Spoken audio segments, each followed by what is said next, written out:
Salut mes mecs, aujourd'hui nous allons parler du critère des choix des composants électroniques et nous allons prendre le cas d'une résistance. Comment faire le choix d'une résistance? Le choix d'une résistance électronique dépend de plusieurs critères techniques et pratiques.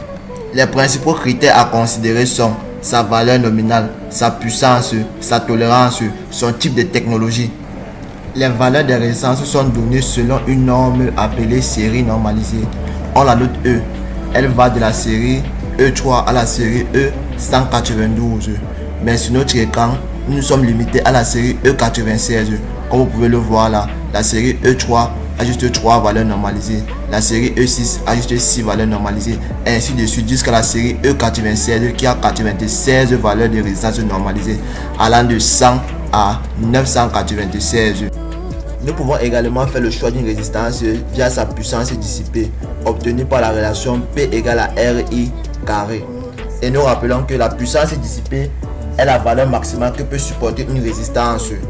Elle permet également de calculer le courant maximal qui peut traverser cette résistance.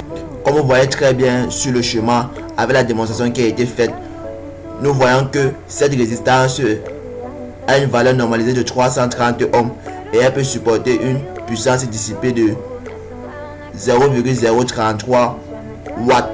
En normalisant cette puissance, nous voyons qu'elle peut supporter une puissance de 0,25 watts. Nous pouvons également faire le critère de choix d'une résistance via sa tolérance. Et nous pouvons définir la tolérance comme étant la fourchette de valeurs extrêmes prévue par le constructeur entre lesquelles doit se trouver la valeur réelle de son compte. Sur notre figure, nous avons deux résistances. Nous avons une résistance à 4 codes de couleur et nous avons une seconde résistance à 5 codes de couleur. Comment faire pour identifier la valeur de chacune de ces résistances? Cela est très simple.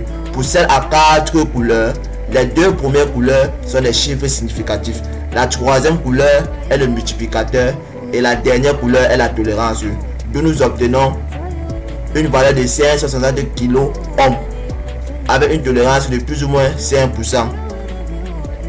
En ce qui concerne celle à 5 couleurs, les trois premières couleurs sont des chiffres significatifs. La quatrième couleur est le multiplicateur et la cinquième couleur est la tolérance. D'où la valeur de cette résistance est de 237 ohms, plus ou moins 1%. Nous pouvons également faire le choix d'une résistance via sa technologie.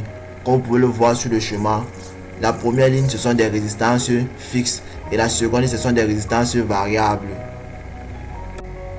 J'ai été ravi de vous expliquer comment faire le choix d'une résistance. Si vous avez aimé cette vidéo, n'hésitez pas à vous abonner et à activer la cloche de notification pour ne rater aucune de nos prochaines vidéos. Et sachez une chose même, que chaque circuit électronique commence par une étincelle de curiosité. À très bientôt pour de prochaines vidéos.